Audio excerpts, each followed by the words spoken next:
Hey everybody, I'm here with my buddy, the lovable and huggable Joseph. Yes. If you're debating what to go see this weekend between Mission Impossible: The Final Reckoning or Lilo and Stitch, you should watch this review because then you'll find out what.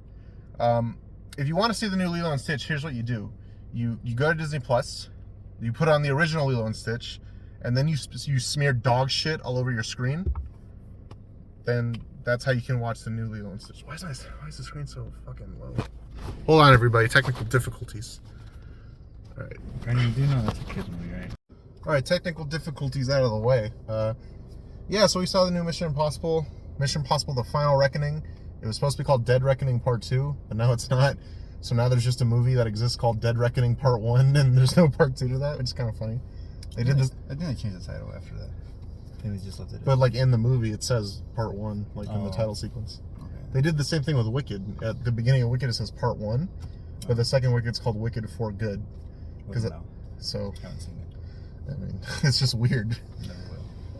Yeah, you will. Anyways, so I haven't reviewed a Mission Impossible movie before. One came out a couple years ago, but I just didn't have time because back then I was a busy boy, and now I'm not. But Joseph has seen all of them. He's seen pretty much all of them in the theater. Is that correct? Like all the newer ones. I want to say like the last three. Yeah. And me, finally, I decided I was going to sit down and watch all these movies back to back to back. And so I did. And really quickly, we'll go through the franchise and say what we think of it because we've never talked about it before. Mm-hmm. All right, lightning round. Mission Impossible 1. Decent. It's all right. Yeah. Mission Impossible 2. Probably the worst. Not good. They turned Ethan Hunt into like Tony Stark. It was weird. And it just didn't feel like a Mission Impossible movie. Mm-hmm. Felt like a James Bond ripoff. And it's just boring. And the espionage stuff really sucks in that movie. Mission Impossible 3. Underrated. Definitely. Honestly, if you're going to watch this series, just start with 3. You're not going to miss anything at all. Probably the most personal. Yeah. It's the first one in the franchise to actually like make Ethan Hunt and like a character. Mm-hmm. And not in a stupid way like the second one. But yeah, Mission Impossible 3 is good. It's got Philip Seymour Hoffman as the villain. He's great. He's like, I'm gonna find your wife, Ethan, and I'm gonna hurt her, and then I'm gonna kill you in front of her. Yeah, I like that. Good impression, Brandon. Yeah, thank you. And then Mission Impossible: Ghost Protocol, which was directed by Brad Bird. The new standard, Yeah. basically, of what these movies are. Yeah, it's kind of like the Fast Five of the Mission Impossible series, where it's like this is where it becomes what you. Mm-hmm. That one's really good. The Burj Khalifa scene is iconic. Like I was watching it at home, and even though like I was watching it at home, and when they like do the overhead shot of when he's looking down, I'm like, I'm gonna fall. Somebody catch me! I'm gonna fall. Like it's great. I can only imagine what that was like in IMAX. Yeah.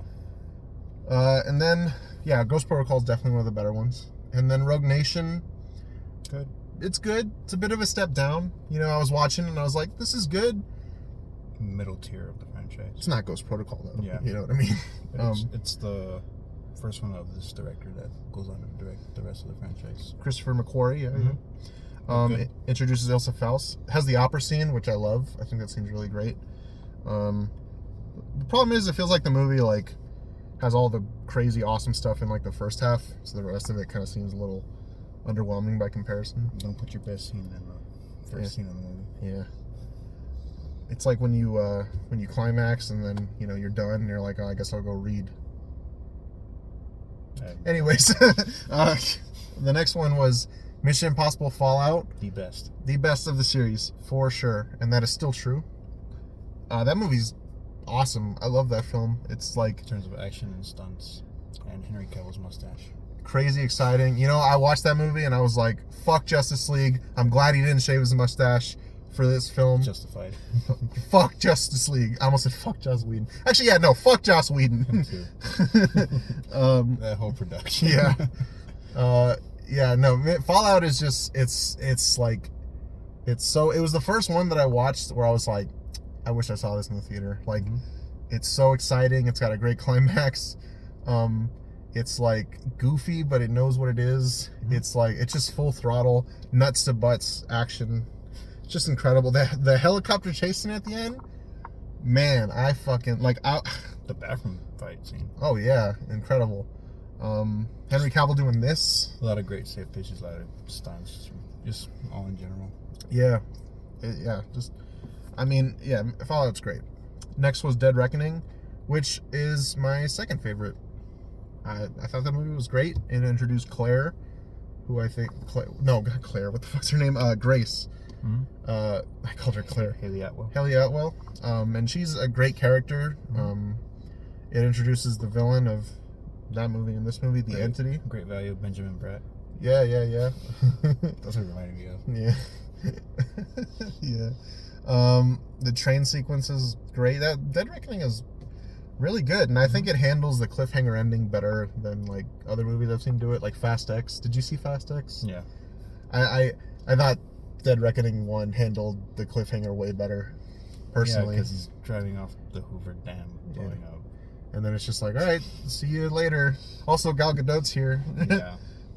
She's here to suck at acting. Yeah, I would say the last 3 or 4 are kind of more consistent. Yeah. Some people like just say start at 4. I think you should start at 3. Mm-hmm. But, yeah, Christopher McQuarrie, I think he's done a great job. And I like how all of his movies feel different. They don't just feel like he's making the same movie over and over again, which is pretty impressive. Yeah, I thought Dead Reckoning was great, and the character, what's the Palm Clementif Mantis? What's her character's name? Paris. She's really cool. Yeah. And now we get to this movie. The Final Reckoning. The Final Reckoning, not Dead Reckoning Part 2. The Final Reckoning. And it's alright. It's alright. It was good. It was like I think this is McQuarrie's weakest Mission Impossible movie. I don't think it's bad. It's definitely not the worst Mission Impossible movie.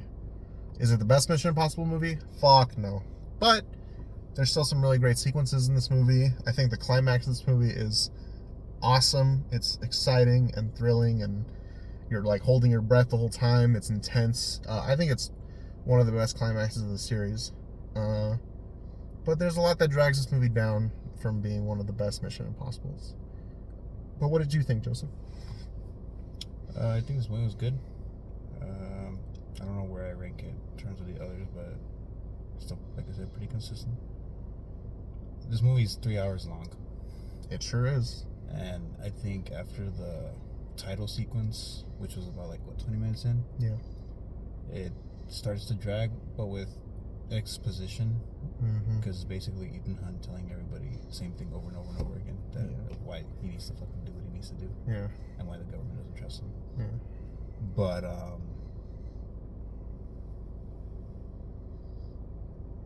I do feel like, this is the payoff of everything that has, before. Yeah. And I feel like if you didn't watch the rest of them and you came and watched this one, you'd be like, I don't really know because I feel like you need to watch all the rest before you watch this.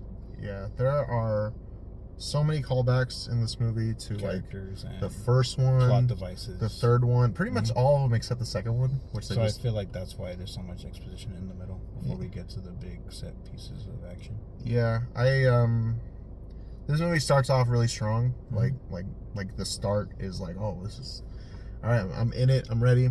And then after the title sequence, it is just like an hour of Ethan Hunt going, or just any character really going, the entity is here. The entity is here, and we have to stop it. We need your help. The entity is here. We need to stop it. The entity is here, and they're bad. Did you guys know that the entity's coming? Because it's here, and it's bad news. We got to stop it. By the way, the entity is here, so we got to, literally an hour of just scenes of that. And you're just like, I get it. You know what I mean? And it almost feels like, it feels like this movie is trying so hard to constantly tell you that the stakes of this are huge. The world will be destroyed. The entity is here. Because it's the final one, Brandon. Yeah, but it says it so much that you become numb to it, and you're just like... Show, don't tell. Yeah, and you're just like, are the stakes really that big? I mean, they are, but the fact that you constantly have to remind us makes me feel like they're not. It's kind of like when some guy. Dude, they want to reassure the audience. I guess. It's like when one guy goes like, I'm Even a though crazy we don't wild need it. party animal, I'm nuts. Yeah. And then he just keeps saying that, and then you look at him and you're like, I mean, you're kind of loud, but you're not like a wild party The animal. more you say it, the less you believe it. Exactly. That's how I felt with them, like, saying the stakes over and over again. That's funny. Yes, you are not wrong. Thankfully, once Mr. Milchick shows up from Severance, which is a great show, once he shows up, this movie starts to wake up again. And there's a lot of fun sequences. There's a submarine sequence that's really great. That is probably like... I got anxiety watching that because I was like, Tom Cruise is a crazy motherfucker. Dude, he's fucking suicidal. Like, that was like, what, a 20-minute sequence it felt like? Yeah, felt and long. I was like, I would go watch the movie just for that scene alone. Yeah. It wasn't followed by a crazy sequence after that. But, yeah, there's a sequence of him in a submarine immersed in water, and I was just like, Jesus Christ. I felt that way too. And there's a lot of hand-to-hand fight scenes in this movie that I thought were well done. There's a couple fun bait and switches, which is common with this franchise. He did run 5 times. I counted. Oh, really? Yeah. So I was closer. Yeah. He said 3. I said told 4. Brandon before the movie, all right, we want to take the over or under. How many times he's gonna run? And he rode 5. You said 4, huh?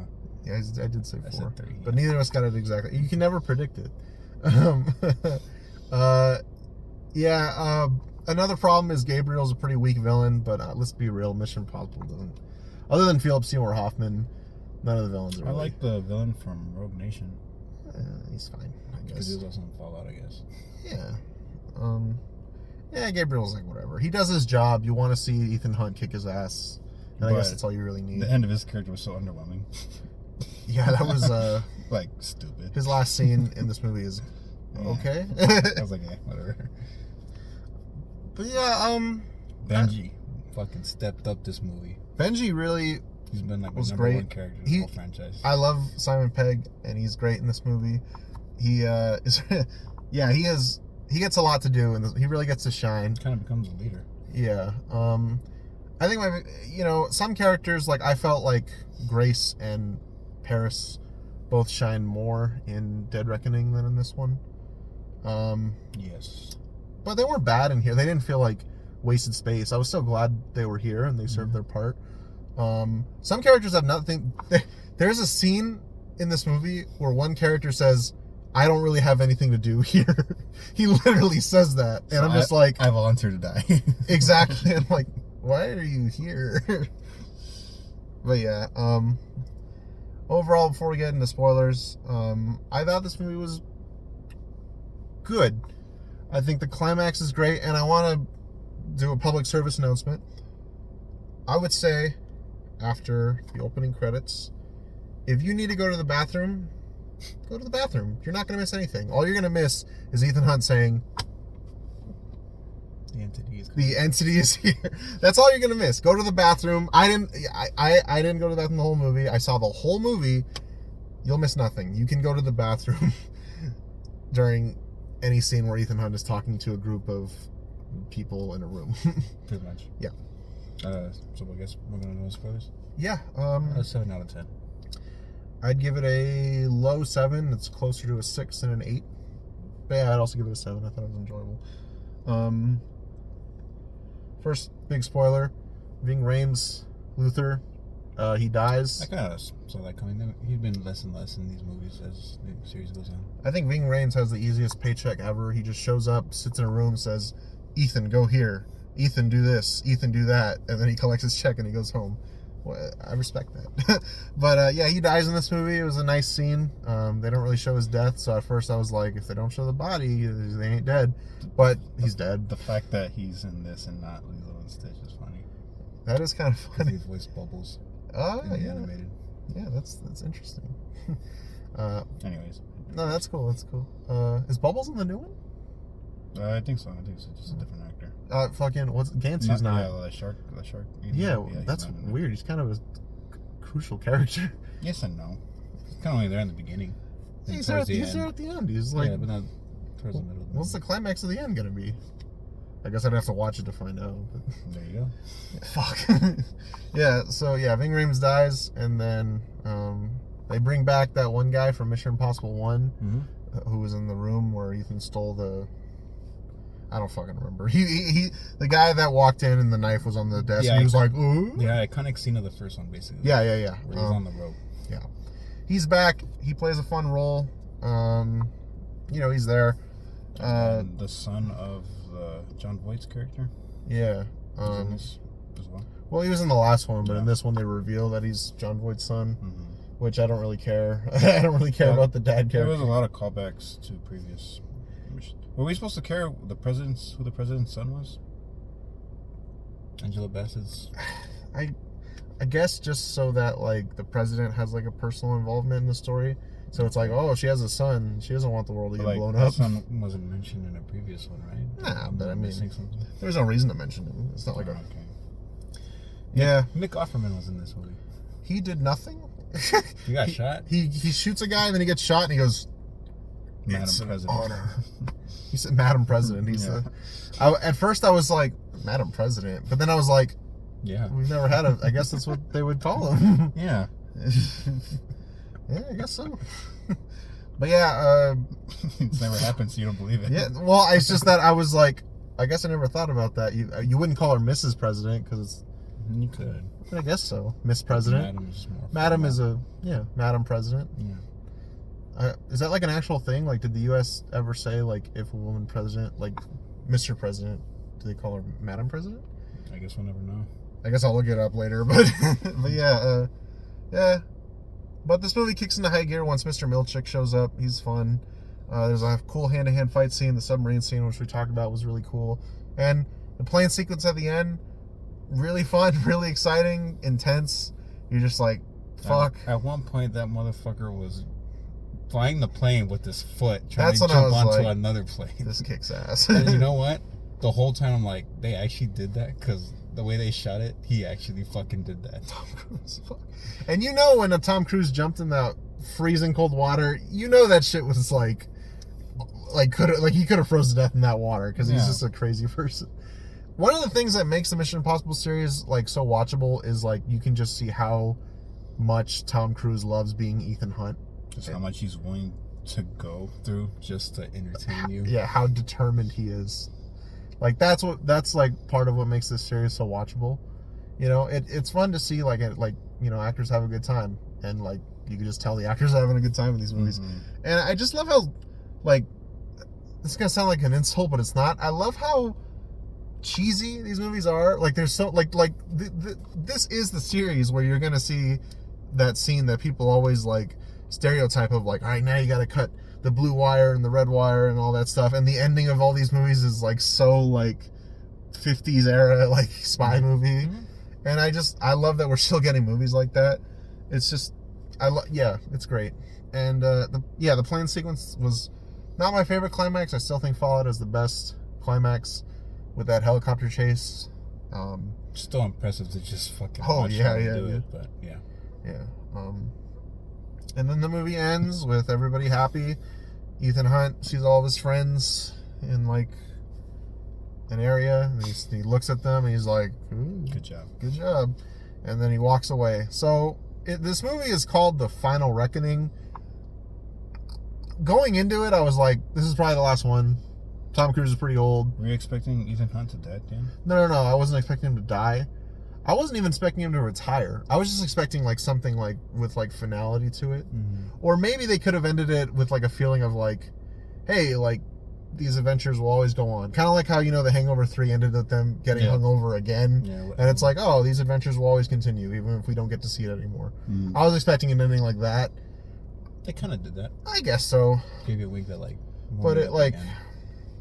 it felt like just another Mission Impossible ending. It felt like they could make a sequel if they want to. I don't know if they will, but they could. I was like the beginning. It's like the first scene when you're seeing all the flashbacks of everything he's done. It's like for the country and like for the missions. That felt more like a finale. That felt like an intro to like, oh, this is it. Mm-hmm. You know. But the ending is just like, all right, I guess so. We need to wrap up. Yeah, it kind of felt like that. It's like, okay, Basically. guess we're done. This is fine. Yeah. I'd say overall I enjoyed it. I enjoyed the movie too. Not one of the best Mission Impossibles, but not like a disappointment. Towards the middle. I would say.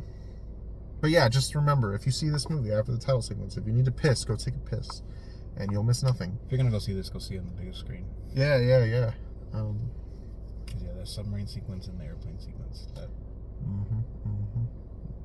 Those were like two biggest action scenes outside of like the hand-to-hand combat. Huh? Yeah, I really like that scene of at the beginning when he and Haley Atwell were like tied up. That was pretty cool. And then he pretends that the tooth has cyanide in it. Yeah, that was good. Well, I told Joseph this. Another thing I love about this franchise is like when people look at Ethan Hunt and they're like, "Man, it's so good you're here because we'd be fucked." And like at the beginning of the movie, the message he gets is literally like, "Thank God, Ethan Hunt, because if you weren't here, the world would have fucking exploded. We would be fucked. But thank you for being you, because you fucking saved the world like countless times." He also puts the world in countless danger. Yeah. Or danger. He also goes rogue in every movie. Yeah. They also use the word disavow in every movie, which I've never heard that word ever outside of the Mission Impossible movies. So, Yeah. If he goes rogue in every movie, does he even work for IMF? Like, what the fuck? his own, I guess, vigilance does for the greater good. Mission Impossible is definitely a better franchise than that Fast and Furious bullshit. Oh, yeah. Fuck Fast and Furious. But yeah, do you have anything else to add, Brosif? No, good time. Yeah, I had a good time. Yeah, see you in the theater.